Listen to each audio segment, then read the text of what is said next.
Well, here's a predicament that we all find ourselves in. You've done a nice day fishing and you're heading home. You're at the bottom of a dock or whatever, and you got to get this very, very heavy Hobie 14, which I like, but I just don't like the weight of it, and I think most guys who have it are not crazy about the weight of it. Well, then you're faced with that ever-ending predicament of getting that kayak in the back of that truck. And that's where the issues that I had, and I haven't got a great back, but you know, if you got a bunch of guys with you, you can have some help, and it works out pretty good.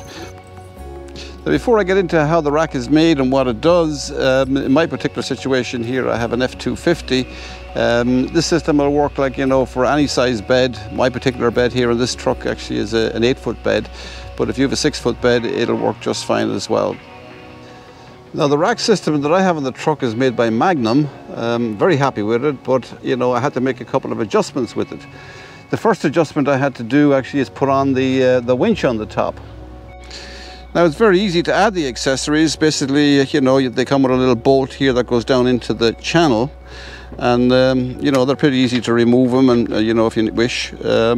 But what I did here is, you know, they came with, I think this actually is the 14-inch bracket, I believe, and that was very good to accommodate the famous winch that you'll need up here. Now, this one is a Super ATV 2500.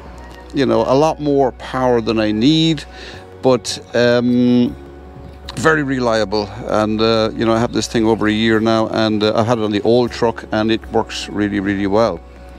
The second adjustment I had to make on this, which is very, very important, is I had to make these L brackets here, because you know, you're putting a lot of pressure on the winch up there. Now, that winch, you know, I'll pull, you know, 2,500 pounds, but there's no way I'm going to, you know, be using that amount of pressure on it. So what I had to do is I had to come up with a system to support it, because there is a lot of pressure when you're pulling up that kayak, even at its 150-pound weight. So what I did, you know, these L brackets were made in my early days of aluminum welding. I can tell you for a fact there's nothing but pure snot in here, but it is strong as an ox. And the beauty of the Magnum racks is that they have this channel here, so you can actually put your bolts in here, you know, brace it down this way here, and put your bolts on the other side. So rather than use the remote control, what I decided to do actually is to run a wire all the way back through the channel here. And I ran it all the way back here, and I put the toggle, well, it's what you call it, the rocker switch you'd call it, on the very back here, and that way, like when I'm working on the back of the kayak here, I don't have far to go before I can just, like, you know, in and out right here. Now, again, the beauty of Magnum is I made a little bracket here that I'm able to move around or take off if I wish, but it's wired right down in the post here. You can also add on your straps here, which work great, so there's no carrying straps around. But that's the versatility of the Magnum. You have the channel. You know, also what I did on the top there is I added in some, what was happening here was the Hobie was sneaking, the bow was sneaking in here, and I didn't want to break the, what they call it, the Home Depot window, the dog window, whatever you want to call it. And also I was able to add on my rod holders here. If I needed some of them, I could add them on there. Also, it had the beauty of having a very, very heavy, well, I won't call it heavy duty, you know, it's a LED light, and that actually came, they installed that for me. They installed this part, they installed the lights here, and then I added on the accessories myself. But that has enough light to light up a whole town. Beautiful thing. Early in the morning, you have no problem putting your gear together. Now, if you ask the question, am I going to put 2,500 pounds on this? Absolutely not. But when I was trying to design this, what I would do, or my principle actually was, I'll bring it all the way back here. I just wanted to create that angle all the way back to the kayak, and I figured out that, well, the kayak's 14 feet. And initially, when I was trying to figure out, like, well, what length of ramp should I use here, I came up with the notion that, well, you know, the kayak is taking up the whole bed of the truck regardless. And basically, what you got to watch is the angle going up. So the less pressure that you put on up there, you know, the less pressure, I mean, the winch will do the job fine, but your issue here is going to be your support bars, because the rack is not designed to have a winch on the top of it. And you probably guessed by now that my warranty my warranty with Magnum is well and truly over. But I knew that. But you know, try and keep the pressure. That was my principle: to keep the pressure off the rack on the top, and let the winch do its job, and then supported by the arms on the side.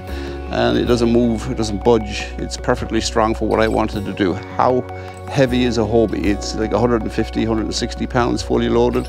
You know, if you add in the battery for the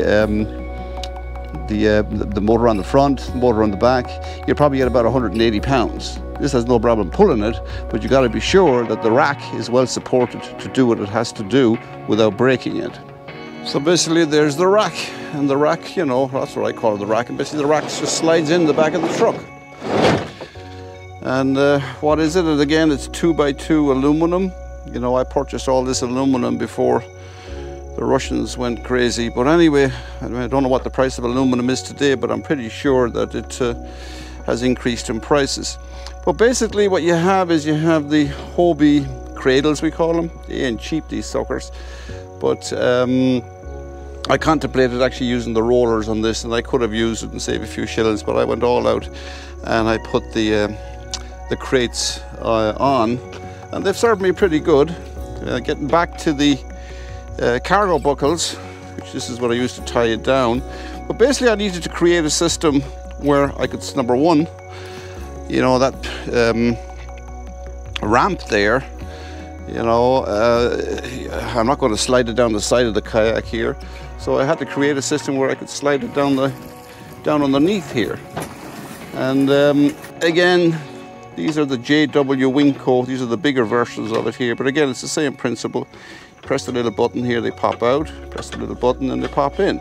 But I needed something here where basically this had to pivot, because every ramp you go is different. And I couldn't figure out a way of actually, how was I going to mount the ramp here? You know, there's nothing to screw onto. You know, in the early days, I used to use the old man step here, and I would put the kayak from here and then get it to there, and that was, you know, nothing short of losing a finger.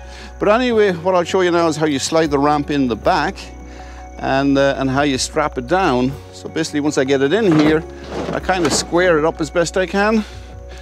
And then what I do here, if I can do this with one hand, I can just slide it into these here. Now actually Cargo Buckle, this company that make the cargo buckles also sell these straps here. And basically all you do is tighten her up, and she slides right in. Tighten it halfways. Do the other one. If it's unlocked, yes it is unlocked. And this is pretty easy. You just snap them in, and then basically you just tighten them up, and then I have two more in the front.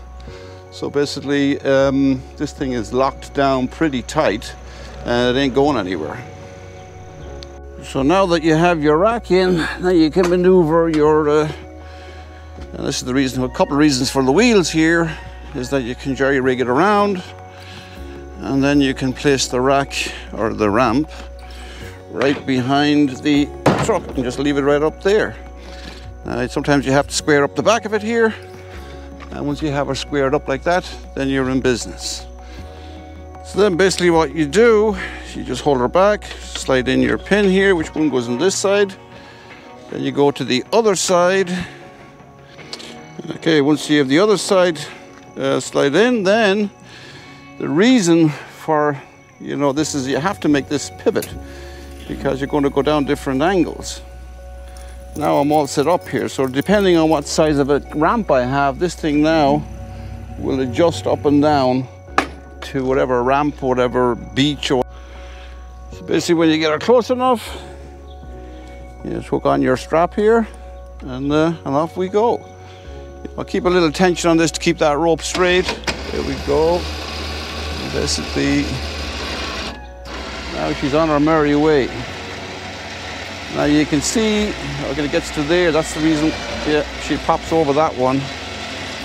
But let me explain something back here. Now you see, if I did not have these wheels on the back, this would be streeling along the ground. So that's the whole idea of these, is that depending, the 9 out of 10, I don't need these on a ramp because it's actually a lot more steeper, and this actually I can push that back into the water and I eliminate that problem. But if I'm working on a kayak or I'm in a very flat spot, these wheels are a whiz because my ass would be streeting along the ground there. And you can see now how she's just going to go all the ways up. No huffing, no puffing, no back getting broken. She just slides up the hill. That's a beautiful thing.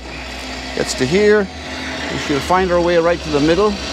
She's a little off course, so I just push her a little bit. She drops into the groove, and the wheel's just right over the back.